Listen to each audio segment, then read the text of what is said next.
I shared a lot of my vulnerability with people, which allowed them to come into my world and allowed to be supported. And I had support from so many places, some from very unexpected places. People came into my life that I didn't even know that well, that were actually incredible support. So I think, again, Brene Brown talks about that vulnerability. It's not easy, but I can just see how that sort of plays the role in allowing the social connection to be available to you. And I really love that you've pointed that out because, I think, again, we go back to those societal obligations and expectations, and you've got to be independent to be strong, and you've got to do things on your own. But we've lost that idea of what it is to be a tribe and a community, to actually support one another. And what I find is when people are most vulnerable, it opens up so much more connection and mostly it's innate in us. We all have this inbuilt kind of compassion to want to help others.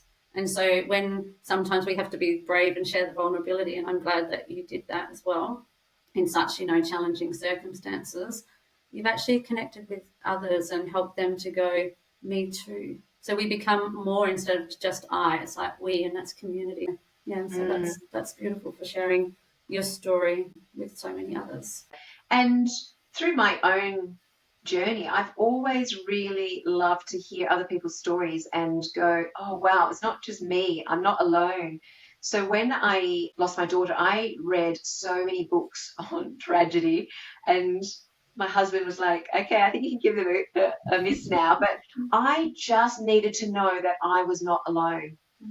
It was terrible. Like, it would put me into tears reading other people's stories, but I just needed to know that I wasn't the only person going through like a really friggin' hard time. So, yeah, I think if we can be vulnerable, if we can share our story, it does help people. And you've always told me that.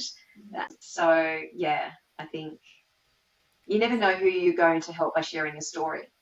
And that's that ripple effect, isn't it? We never know what that ripple effect and where that might go. And if we're always being, thoughtful and compassionate and vulnerable, we're all, it's doing good and it's going to make a difference somewhere else in the world where you don't know. So I think that's beautiful as well. And when I was doing my sharing around my gymnastics and the trauma and hardship that I experienced there, I had heaps of people reach out to me and to say thank you for sharing. I thought I was all alone. I was like, oh, wow. I thought I was the only one as well.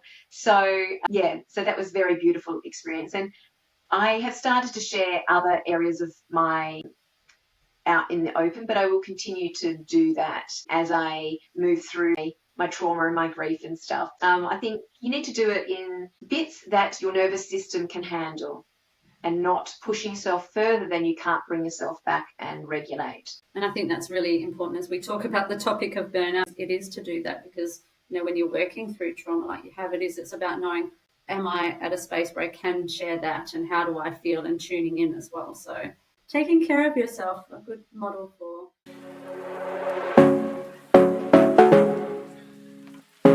I'm really excited to have Joanne Edmond, psychologist, here today. We're going to be talking about burnout. So it's a topic that is something very dear to my heart, and it's an area that I focus on in my business. And I have a program, a women's program dedicated to helping women thrive through burnout, through overwhelm. So I'm really interested to hear what Jo has to say today.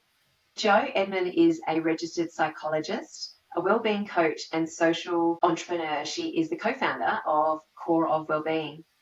Joanne has a passion for applying positive psychology and neuropsychotherapy principles with individuals, groups, and communities. She also utilises neuroscience and emotional intelligence and all the science behind the scenes that gives us the clues, tips, and tools to make it practical and real for people. Joanne has over 26 years of experience working with individuals, children, adolescents, and families across a range of disciplines. Over the last few years, she's been developing mindfulness and mentoring workshops for schools and encompasses practical, positive psychology techniques. Hello, Jo. Thank you for that beautiful introduction. And You're welcome. I love to be, on your podcast today, but also sharing, in an area that I'm quite passionate about, which is obviously women's well-being, flourishing, and how we can understand burnout. So hopefully we can avoid burnout altogether. So yeah, it's Yeah, exciting to be here. So yeah. thank you for having me. Yeah, you're welcome. Really looking forward to hearing your take from a psychological perspective, because a burnout is something that I've experienced myself, and I've always wondered, how do we really allow ourselves get to that point of, say, for example, complete burnout, which would probably at the severe end be like a nervous breakdown. But from what I see a lot of patients with adrenal fatigue or just very chronic health issues, and it's because we've burnt ourselves out. The body has, stopped the ability to cope. So I'm really excited to delve into the psychology.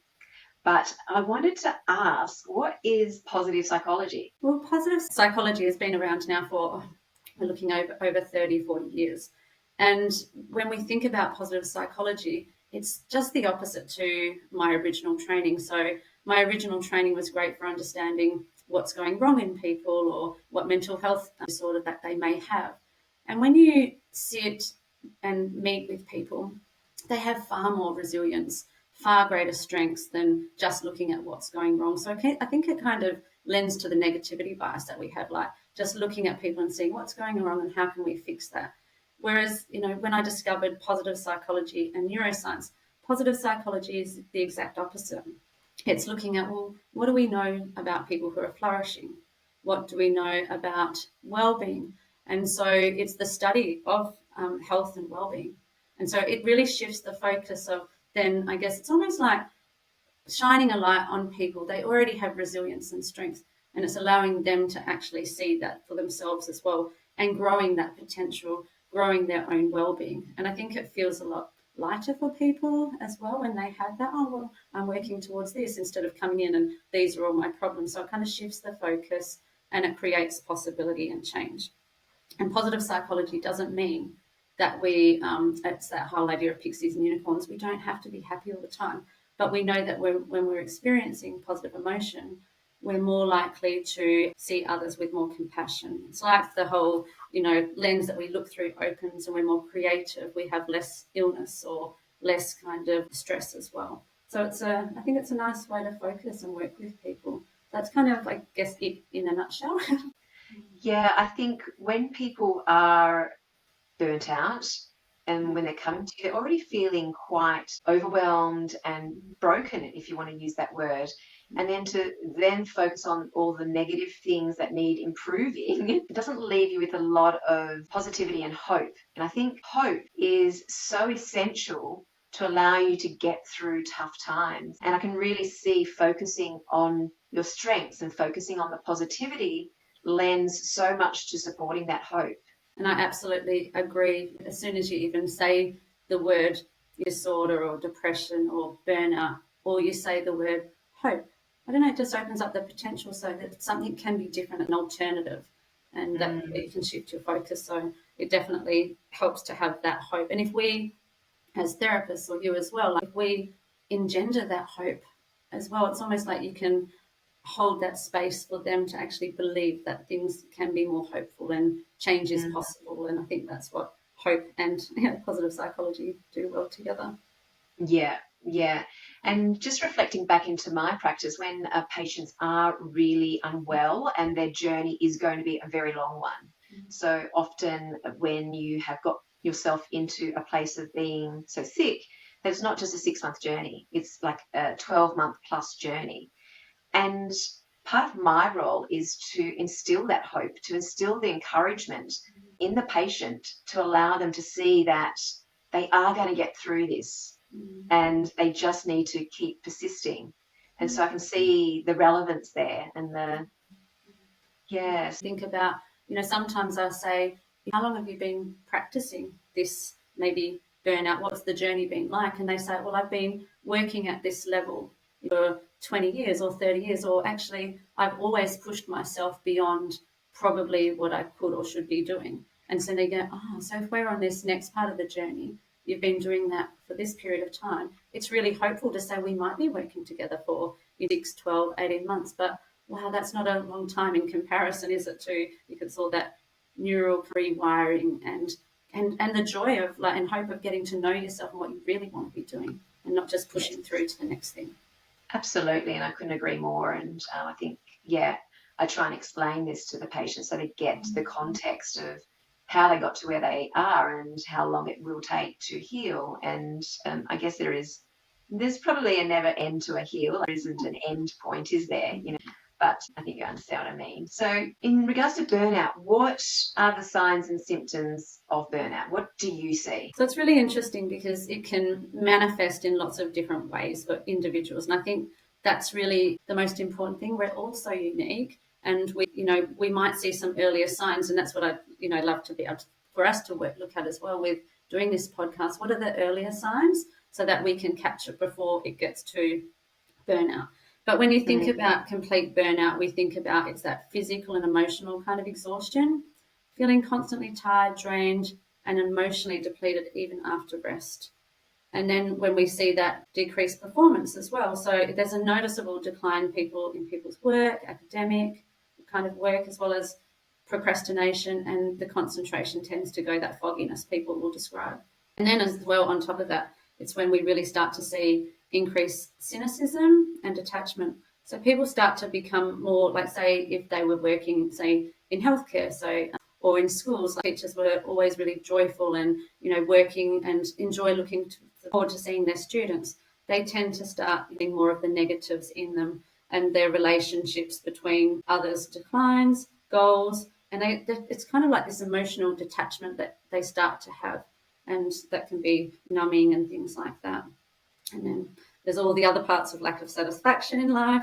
And this is where you probably kick in. Once people get to this, then we get the physical symptoms as well. Headaches, muscle tension, all of those appetites, or it could be weight loss or weight gain. So there's all of those things as well that kick in. Yeah. Yeah, I think catching the early symptoms is so important, but very tricky as well, because when you're in it and amongst it, it's really hard to identify yourself. So just as you're speaking, I was thinking, oh wow, can you imagine sort of mapping out what your response is and then doing it with your partner or a family member or someone close to you, a close friend, and that they know your early warning signs because you've already discussed it, and then you can work together to go, hey, you're being just a little extra cynical at the moment. How are you doing? How are you feeling? Because this is not normally like you. Yeah, that's pretty cool. I like that idea. I like that idea as well, because that's a really nice tool people can use. And I think the more we do things like that, the better we'll do, or individually as women thriving, but also as a community as well. Because if you think about that, because society expects us to keep on pushing through or to juggle. Like I sometimes use the analogies of either you're running on the treadmill and you need to stop for refreshments because you're tired, but you've got the eye on the prize, and the eye on the prize might be that next thing that you want to achieve, or the expectations or obligations of others towards you, but you actually, and then you see somebody on the treadmill running faster next to you, so you think, I've just got to speed up, I'm going to miss that refreshment. And then what happens? So we get the early warning signs, but we just tune out of them because we think we have to be doing so much more other things and society holds that to high esteem. It's like the busyness badge. So I think the more we talk with close people, like you were just saying, I like that actually as a little tool. I haven't used that. I'm going to steal that one with pride from you. To be talking with your close, intimate people, to be able to kind of, have these conversations. And when you notice this or we see this in one another, how about we have a conversation so that we're all sustainable together as a community. Yeah, I've got a course called Women Empowered Thriving Through Overwhelm, and it's really to help women who are depleted find a roadmap to get them more energy and start healing. And in the very first unit, what we do is sort of map their nervous system and figure out whereabouts they are in their nervous system. Are they sitting in that fight and flight predominantly, or are they more sitting, that withdrawn state, the freeze state, or how balanced are they, etc. And we also look at what their early warning signs for them are. But I'm going to add that in to really bring in a little buddy that you can team with, that can sort of mirror you and say, hey, Because, when you're in it and amongst it, it is very difficult to see. It is. So I want to talk a little bit further about being on that treadmill, all of the different things that make us continue to push when we need to step back, the societal beliefs, the stories and beliefs that you've grown up, the values. Can you expand on that? So there's lots, within that question as well, and I just want to really respect the course that you're doing as well in thriving, and I think I might go and do that myself. And it sits with, of course, I'm doing in flourishing, but it's very different. It's us being in our different brain states rather than body. Yeah, so I'm looking forward to seeing yours as well.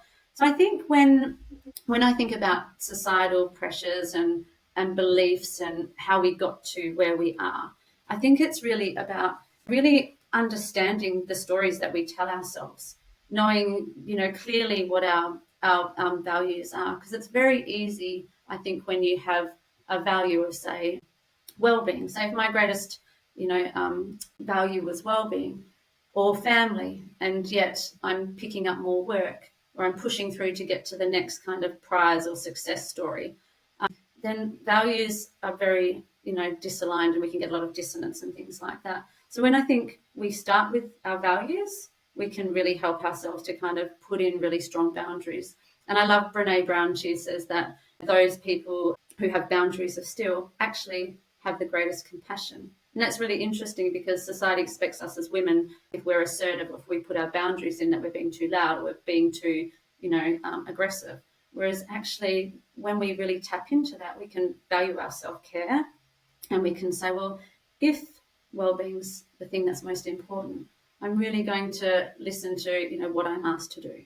And then I can say, my greatest value is well-being. So thanks for the offer to do that extra task at work, or to do this extra social obligation. I'm actually just going to sit with this for now, or value my family time. So it's a bit similar when it comes to valuing. I think that makes it easy and then it's, I guess they're the things that are important to you. So then you start to go, well, what are the stories or the beliefs that I've picked up from, my childhood? And it might be, like, what's the narrative you tell yourself? And it comes up in different ways through therapy. Well, it might be that I'm not good enough. And you go, I wonder when that first started, where that came from.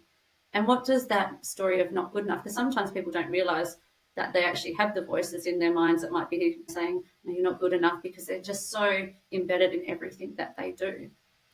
And when they will usually, it comes from childhood. It might come from, you're not doing that fast enough, you're not doing that quick enough. And then we develop those stories, and it just narrates so many of the things that we do and gets in the way. So I guess it's sometimes going a bit deeper and finding out, what are the stories that we tell ourselves? Where did they come from? And then what are the stories we want to tell ourselves? And how do they fit with the values, what we actually love to do? And I guess break down and get rid of the things that, don't actually serve us anymore. And it's hard to do because the neuroscience part of my learning and education understands that they served a purpose and we've been practicing it for a long time. But it goes with that, like if we've been practicing burnout for a long time, we just reset the neural pathways with joy, of course, because putting positive emotion into the things that we want to be doing. What brings joy? How do I want to be turning up in the world? How do I want to be taking care of my well-being? And it just shifts the story, so we can actually start to, and I think it's exciting. I don't know how you feel, Tracey, but when I'm doing that work with people and they get excited about going, oh, I don't have to do that anymore. I can actually create a new well-being plan, or I can create a new narrative in how I want to be in the world. I don't have to be busy or burnt out or whatever it might be, or not good enough. So I think it's exciting work. Absolutely. And what I love about what you just said is creating the story that you want to hear, and then matching your daily habits, or your goals, aspirations, and the people you spend time with, and what you do on a day-to-day basis to align with that story, the feelings that you want to obtain from what you do on a day-to-day basis. So I've done some exercises around that, and it's really nice to just sort of check in and do it regularly, and just making sure that what you are doing actually helps you get the feeling that you want to feel. Absolutely. And I think for me, it was just doing a little bit more exercise that was uplifting. A lot of my yoga was very yin, it was very restorative. That's what I needed at that point in time in my nervous system. But as I was healing, I realized that I actually needed something that was a little bit more stimulating to my nervous system. So that was just found through checking in again and doing those exercises again. So it's forever evolving and it's never stagnant, this journey. But I want to go back to boundaries because we sort of touched on that. But I think boundaries is such a huge part in the ability to say no. So you sort of said, well, if you know what your values are and you know what you want, it's easier to say no. Can you just expand on that a bit more? Because I think it has to be, I reckon, the number one thing that people struggle with. Yes, is actually the setting. And I think, when it comes to, it's easy for people to blur boundaries if we don't know, if we're not really concrete and strong in what is my absolute no go, what is the things that makes me feel safe and feel good in the world. And when we can actually establish those clear boundaries for ourselves first, because I think it's first of all for ourselves, and then it's easy to, put those into wherever it is, whether it's work or home, other relationships as well. And I love the idea of that when we say no to others, we actually sometimes say yes for ourselves. It's sensing, and I think, like you say, everything's ever evolving. So my boundaries are very different now to, probably, my 20s or my 30s. And I really like knowing these things about myself and going, well, and I want to, when I think of us, we're sensing things all the time. And I really tune into that. So that's how I kind of check in on what my boundaries, what feels good. Oh, if I sense when I'm saying yes to something, and it might just be a social obligation, and I go, oh, that didn't feel so good. And I tell me, what is that? And I really get curious about myself. And I go, what was it about saying yes to that social obligation? And that's where I start to go, oh, my boundaries have been really blurred, maybe through people pleasing or wanting to be accepted and all of those things, that it's easier to say yes. And so now I guess I'm more checking in on, well, what do I think about that? How do I feel about that? And I always think about things. So when someone asks me to do something, which I know is going to take time and things like that, I sit with it. And sometimes I might actually say, so I give myself a moment to pause and really be able to check in instead of saying yes and then having to unravel it as well and not want to let people down. So it's like someone says, hey, Jo, can you do that extra project? And I sit with that and I say, yeah, sure, let me get back to you on that. So now I have scripts on what to say to people. Yeah. And even if, like, there's a long lost friend, for instance, that I haven't seen, I've been so looking forward to, and they say, oh, I really want to catch up. Can I catch up this weekend? And I check in with my values, my boundaries, my professional. And for instance, this actually happened not long ago. I was doing a presentation and my friend said exactly that. And so I was able to say, look, I really value our friendship and want to catch up, but I want to turn up and show up to this presentation in my best. And I know that that's not possible if I have you here all weekend. So let's catch up at another time. So it's doing those things because I've learned the hard way as well. Even as a psychologist, we learn the hard way. And you go, oh, I think I can do that. But then you don't have as much maybe in your cup, as much fuel in your tank or energy to kind of do all of those things. And the people you're presenting to, they don't know. You can't sit there and say, I'm sorry, I've had a really big weekend with friends. You get to choose how you want to show up in the world. And I think that also helps with boundaries, with putting in scripts or slowing down if it's easy for you to say yes. So I guess a little bit on, how I manage boundaries and how I support people in practice as well of coaching and psychology. Yeah, I love the idea of the script. And I think actually saying it aloud, not just in your head. When you actually use your voice, because a lot of people have issues with being able to use their voice to speak up, to speak their truth. So I think we need to practice it aloud. But just I think the most important script to get started on, if you don't have any, is can I get back to you on this one? If that's all you could learn, is that just gives you this time and space to really do the work, to maybe troubleshoot with a friend or someone just to help you move through, is this the right thing for me or not, until you get better at maybe doing it on the spot one day. But that's some great ideas there. And when you were talking about just feeling into it, that made me think about, the signs that your body is telling you, the signs and symptoms that we physically get. And that is something that I also pay a lot of attention to in my course, where we do somatic work, where we're having tools to just get used to the sensations in our body. Because, you know, our body's always talking to us. It's always telling us stuff. We just weren't brought up to think that way. It's a new understanding, but yeah, it's fascinating.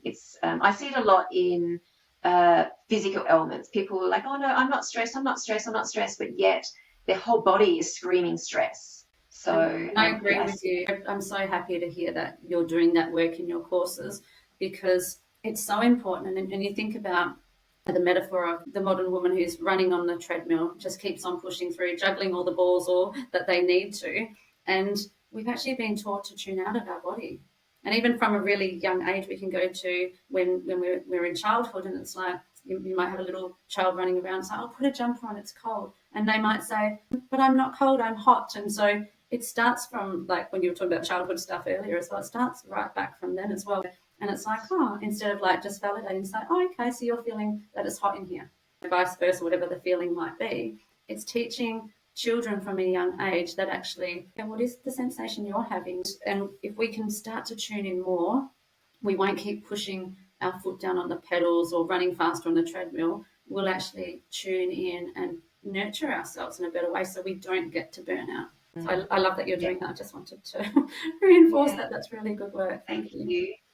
You know, I think everything that I teach in my course is really about the most important steps that I have found to take you from being overwhelmed and stuck and exhausted into being able to find your own way out. And it's very individualized. You find your own little treatment plan, basically. From what I teach you, you create your own treatment plan. But what did I want to ask? It will come back to me. Oh, it was a good one too. So I wanted to speak about social connection and what sort of importance that plays in healing and preventing burnout. That's really interesting, because in burnout, what we find, just to start with, is that people tend to stop getting back once they're on that strong pathway in burnout. They start to stop, responding to people's text messages or, taking the family phone calls and things like that, because they're just so in that we've got to get more done, and they're just so burnt out they can't see it, so they kind of withdraw. So with that, the importance of actually maintaining always the social support is probably one of the most important things. Like, I always think of Dr. Peterson, for happiness, remember other people matter. And it's always about that. We're social creatures. We thrive when we're with others. We find a lot in the happiness, especially positive psychology research actually is quite interesting, that most people, when they're talking about what their happiest moment was, that they're always talking about moments when they were with others. So we can feel a lot of joy with other people.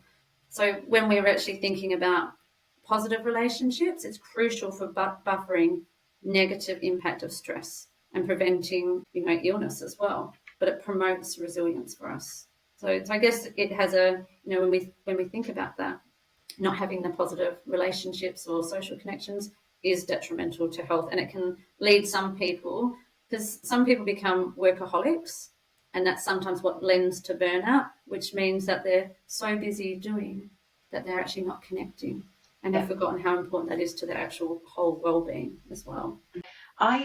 When I was going through cancer, it was brought to my attention by mainly nurses, but a few doctors, that the people that did the best were the positive ones and the people that had a community of support around them. Mm-hmm. They were the two things. It wasn't what I was asking. Like the nurses just divulged this information to me. So I had to take it on. I was like, wow. And I was so fortunate. I had so much support, but I also chose to open up myself to that support. I allowed people in. I had a private Facebook group where I shared, and I had a lot of support there. And I had to learn to ask for help, which can be really hard at times when you feel like you're asking more than what you're used to. But yeah, just letting people know where you're at, because people aren't mind readers, and sometimes you think, well, maybe people should know where I'm at because I have cancer and it's not easy. It's not an easy path. But yeah, I think being able to just share honestly with where you're at allowed people in, because then, and actually just being honest about the support you need and giving clear directions. So that was something that I had to very quickly work through that. But yeah, I couldn't have done it without the support that I had. And I think likewise, when I lost my daughter, I shared a lot of my vulnerability with people, which allowed them to come into my world and allowed to be supported. And I had support from so many places, some from very unexpected places. People came into my life that I didn't even know that well, that were actually incredible support. So I think, again, Brene Brown talks about that vulnerability. Yeah, it's not easy, but I can just see how that sort of plays the role in allowing the social connection to be available to you. And I really love that you've pointed that out because, I think, again, we go back to those societal obligations and expectations, and you've got to be independent to be strong and you've got to do things on your own. But we've lost that idea of what it is to be a tribe and a community, to actually support one another. And what I find is when people are most vulnerable, it opens up so much more connection and mostly it's innate in us. We all have this inbuilt kind of compassion to want to help others. And so when sometimes we have to be brave and share the vulnerability, and I'm glad that you did that as well in such, challenging circumstances, you've actually connected with others and helped them to go, me too. So we become more instead of just I, it's like we, and that's community. Yeah, so that's beautiful for sharing your story with so many others. And through my own journey, I've always really loved to hear other people's stories and go, oh, wow, it's not just me. I'm not alone. So when I lost my daughter, I read so many books on tragedy, and my husband was like, okay, I think you can give them a miss now. But I just needed to know that I was not alone. It was terrible. Like, it put me into tears reading other people's stories, but I just needed to know that I wasn't the only person going through like a really friggin' hard time. So yeah, I think if we can be vulnerable, if we can share our story, it does help people. And you've always told me that. So yeah, I think you never know who you're going to help by sharing a story. And that's that ripple effect, isn't it? We never know what that ripple effect and where that might go. And if we're always being, thoughtful and compassionate and vulnerable, we're all, it's doing good and it's going to make a difference somewhere else in the world where you don't know. So I think that's beautiful as well. And when I was doing my sharing around my gymnastics and the trauma and hardship that I experienced there, I had heaps of people reach out to me and just say, thank you for sharing. I thought I was all alone.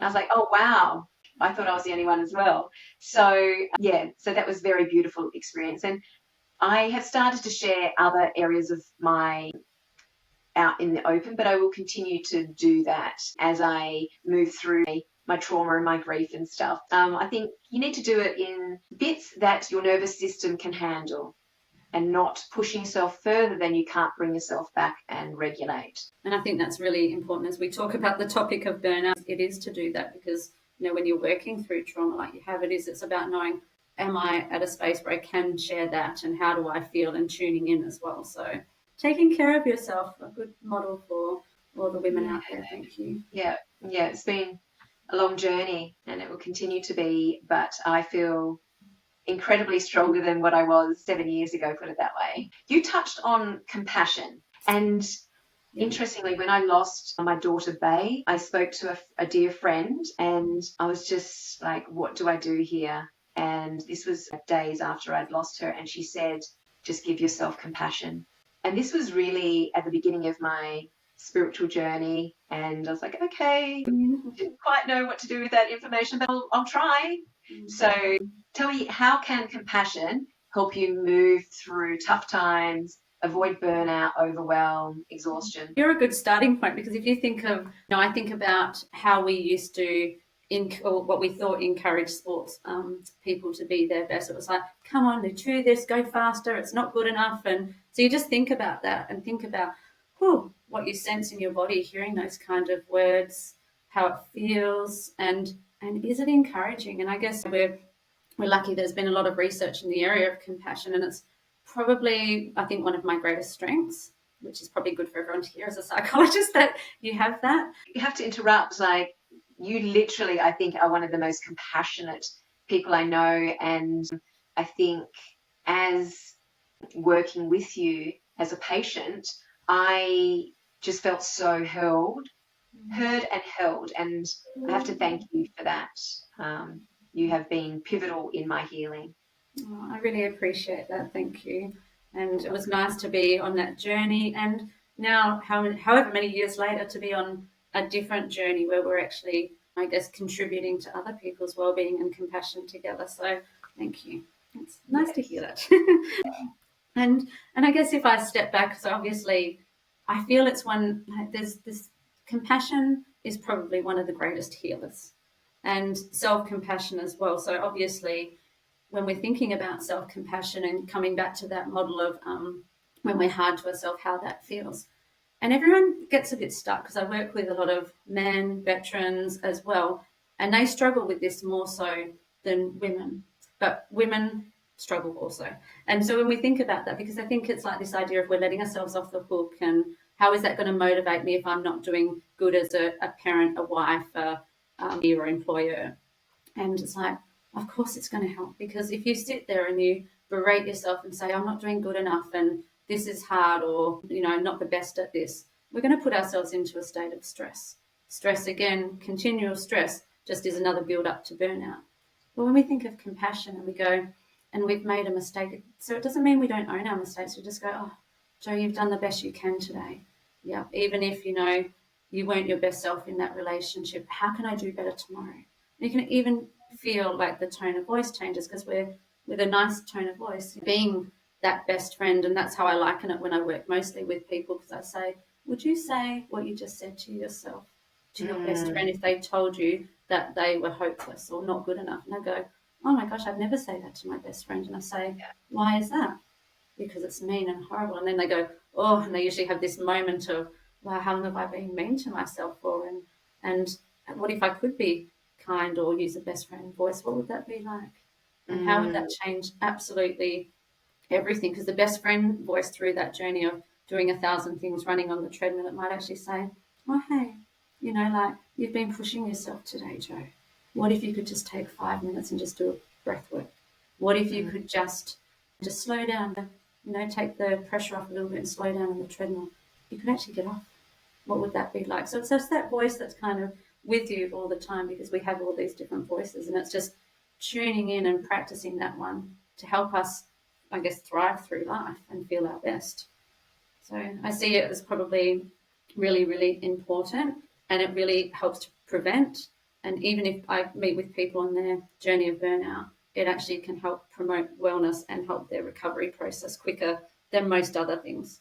And I guess both neuroscience and positive psychology really understand it well, because we now, study the brains of, the people who do you think, Tracey, when I say the people that are probably the most compassionate? Do you think of people that practice meditation, that practice compassion? And we know to be true. Yeah, gratitude comes up for me as well. Yeah. And it really mitigates self-criticism. It mitigates stress, all of those things, like you say, and gratitude. Beautiful. That's definitely a part of it, being grateful for ourselves and for others. So can you give some examples of how we get ourselves to a place of being so self-critical? We touched on stories, beliefs, values. Is that the same thing that's playing out here? And what could be some examples? Yeah, okay. So, when I think about some of the work, and I'll think about some of the teenagers that I work with, and they might come in with these stories of, I'm not pretty enough, I don't fit in, or I'm not as popular as the other girls. And you just think of those stories, and so where did that story come from? And it's usually either from self-perception, social media. Sometimes they've actually been told that within their families of origin as well, that they didn't meet the criteria or what they hoped that they should be. And sometimes it's subtle, but sometimes it's really explicit where they'll be told certain things as well.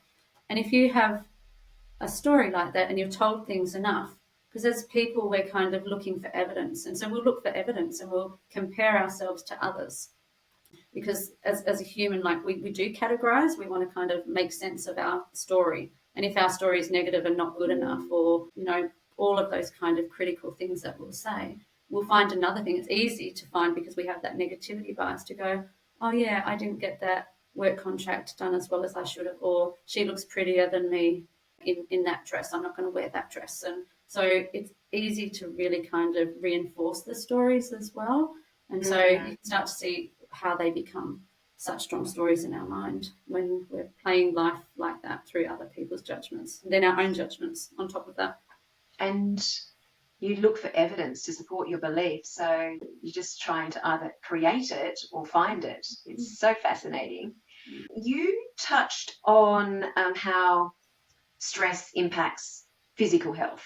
So I just wanted to explain to the listeners how when we release stress hormones such as cortisol and adrenaline, their primary role is to help you survive. And so those hormones impact reproductive and digestion, because we don't need to reproduce or digest when we are trying to survive in a stress state. It impacts the brain, plasticity, the prefrontal cortex and amygdala, and how we think, and long-term blood flow to the brain, so we start to get brain fog. So when we're not getting proper digestion, we're not going to have good stomach acid, digestive enzymes, the liver's going to be processing out of balance. The microbiome don't get blood flow to them. They don't get the proper nutrition. They start to die off, and then we start to get slow motility. We start to get constipation, diarrhea, or alternating between both, a reproductive dysfunction, heavy periods, or for men, erectile dysfunction. This is the impact of those stress hormones being released every single day. And we weren't built for them to be released every single day. It was meant to be for those odd occasions where you had to fight and flee your territory. But what's happening is these days we're releasing the cortisol because we're so busy. We're maybe over-exercising, running marathons, or we're just not getting enough sleep. Busy traffic, work pressures. We're trying to run a household, be a parent, and work as well. And this will release adrenaline, cortisol to keep you with the energy you need. And over time, we start to get what you may have heard as adrenal fatigue, where that whole system is out of balance. It's not just the adrenal gland, it's, the pituitary, adrenal, thyroid axis. So yeah, it's something that I'm just so passionate about, is understanding stress and how it impacts the physical body. They're not separate. The mind, the emotions, spirituality, body are all interconnected. And whilst I focus so much on the physical, I love the psychology behind our well-being, and it's something that I spend a lot of time myself delving into. And I think we need to continually work on it, because as you pointed out, that it changes, from season to season, or from, where you are in life, but your values and needs change. So we have to revisit it. It's not like it's like when you go to the gym, you can't just go to the gym once and be fit for the rest of your life. It's very similar, right? Yeah, and I absolutely agree with everything that you've just said about stress and how it impacts the brain. I think we both share that similar passion about greater well-being, and it's really interesting, because I always think about everybody's caught up in environmental sustainability, and I'm like, hold on, if we don't have people sustainability, how are we going to look after the environment from a longevity point of view? So I think having these conversations about what stress does, what burnout does as well, and if we can more be in like that calm state, learning to self-care, look after ourselves, whatever that might be, just breathing slow, walking slow, whatever it might be that you might need to kind of bring in, we're going to see people sustainability. And I guess that's something, like you, I'm very passionate about. And I know that we can have a more well community. And I guess it's something that's been really highlighted since some of the things we've been through in the world together collectively. that burnout is rising, and I think we need to pay attention and support each other through this. So I notice that, you've been working a lot longer. I notice that your breathing's really heightened, or your voice is always fast paced now, and that's different to what it used to be. And you're juggling more what's going on. So not just asking in our, all relationships, I think, and helping one another, because we can actually, live more well together and more compassionate then as well. Yes. And I think when we are well, we can do more. We can be more productive. We can be more effective because we do have that energy. So I think it sounds counterintuitive, but when you are well, mentally, emotionally, spiritually, physically, you think better. Your energy level's better. You sleep better. Yeah, absolutely. And then, once you are in a calmer state, you can actually start to think about your thinking and your feeling and how am I seeing the world, because language can be, really change how we show up in the world as well. Oh, I have to do another day, or oh, I get to do this day. But when we're stressed and burnt out, it's hard to have that thinking. So I think restoring all the things like you say, the sleep, the gut health, the mindfulness and things like that, and then being able to, work on the cognitive, the story and things like that's really, really important and can change us to all flourish together. And there's so much goodness, and I can't think of the word, to dive into all of that, what your stories are and what your beliefs are. I just find it fascinating and really enjoy it. I think it's rewarding. That's the word. That's the word, rewarding. Yeah, and it can be as well, because we might uncover some things that we go, oh, what are some of the things? And you can sit in that negativity or dwell on maybe what wrong or what we did wrong as well. But then we can kind of also go, well, how do I want to be for the rest of my life? Or how do I want to show up, into the future? Yeah. And that's where you get to have that fun with your back, and you get to learn and discover. And I think that can be fun, discovering about yourself and what lights you up. Yes, and it doesn't have to be heavy. I've found it to be really beneficial knowing the background story, why I'm thinking and feeling and behaving the way I am today. I think it's really important, but it doesn't have to be heavy. And I love the positive psychology idea behind it. Let's actually focus on what we want and all of that goodness and who we already are, so we don't get too down on ourselves. So you talked about purpose. Yes. So purpose for me is, I think when you are living your purpose, that's when you feel alive. That's when you have energy. I think it's so important with what we're doing right now. We've got the purpose because we're sharing our love of well-being and flourishing and sharing information. And that's when I'm alive as well. Yes. I can see it in you too. Voices, can't you? Yeah. I remember often when we were working together, you would say, see how your body just changed, or your tone of voice just changed? Yes. So, your purpose can allow you to change your physical being. Yeah, what's your thoughts about people tapping into their purpose to avoid burnout? To avoid burnout. Well, I think it's really interesting, because I think when I think about human flourishing, and some of the positive psych research will say that actually there's probably only 20% of us that are truly flourishing. So that says that 80% of us are languishing or on autopilot. And so what we're doing is just the day-to-day grind. We're not stopping to reflect, to think about, well, if I could really think about what I'd want to be doing, what would that be? And then that starts to be purpose. Well, what are my values? What are my strengths? When do I light up? And if it is, I want to make a difference with people feeling more well or connected, or, feeling heard in the world. And then you can start to go, oh, okay, well, I'm not doing that. I'm in autopilot, just doing the day-to-day, because I've just got stuck in that. And we can fall into habits and patterns, because that's just what we do well. That's the whole neuroscience. What we practice, we get good at. And then when we can go, oh, that doesn't align. And I think we found this post-COVID, people like going, wow, what am I doing? And starting to look for, well, what does bring me purpose? I want to work with, if some people might say animals or write or whatever it is. And it's like, well, what would it be to do that? Because when you've got purpose, you've got greater well-being. Everything starts to line up more so. And you're not just pushing through to get to chasing carrots, we sometimes say, like, chasing the next carrot to get the next promotion, or, instead you're actually chasing almost well-being. You're chasing purpose, greater kind of, I guess, connection with who you want to be in the world. So you can see straight away that can shift the perspective from burnout to slowing down. And purpose could just be, I want to be more calm in the world. And what I'm doing right now isn't calm. So how do we Mm, shift more and align to that as well mm. with those values? Yeah, it gives you motivation, it gives you energy, it helps Mm. you jump out of bed in the Yeah. morning. And I think all of these things are just so important for our overall well-being.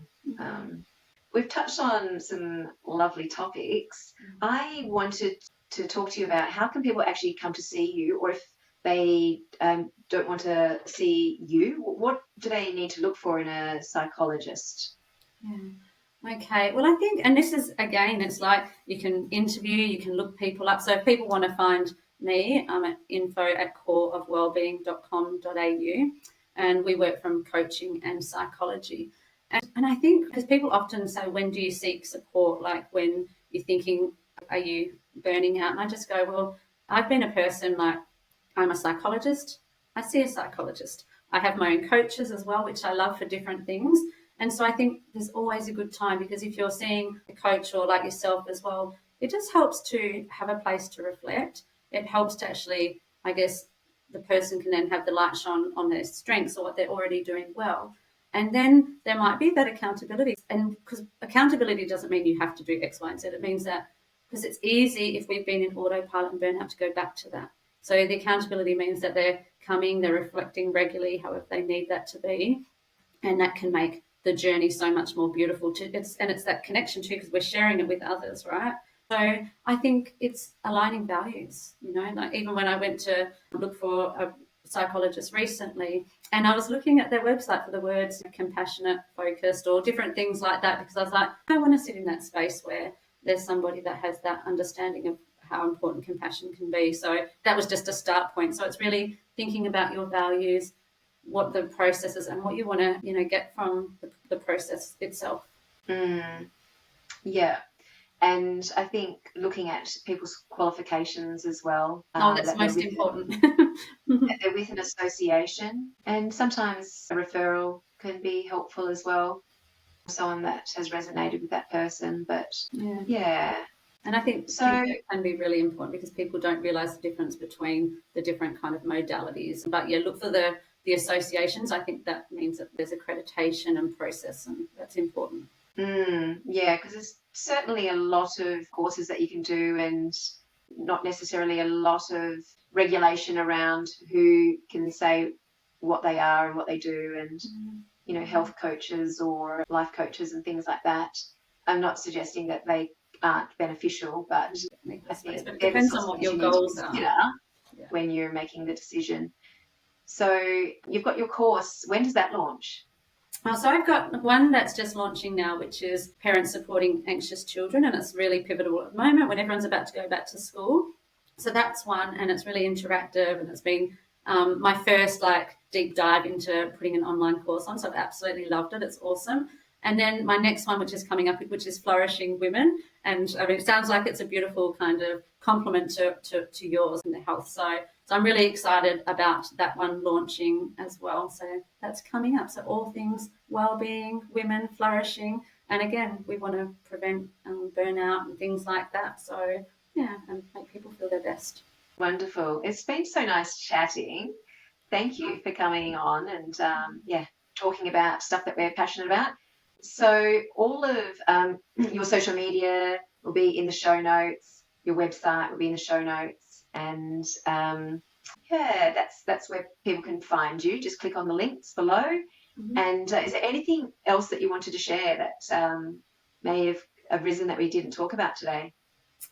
No, I just feel like I'm just very grateful for this opportunity to connect with you in this way, and it just shows how the different pathways of our journeys can meet up in different ways as well. And I just hope that people listening or viewing this today might just get a few like little you know jots of joy or little seeds that they might want to plant and kind of grow further. So reach out if that's what you want to do. But it's been great connecting, and I hope that this is part of that ripple effect we talked about, that somebody might just get something that and then it goes on, and we create a really strong, beautiful ripple effect in flourishing women and beating burnout.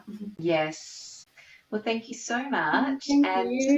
yeah, look forward to doing this again. Oh, I love this. Thank you. I look forward to our next one. Thank you. See you. Bye. Thanks, Joe. Thank you. Bye.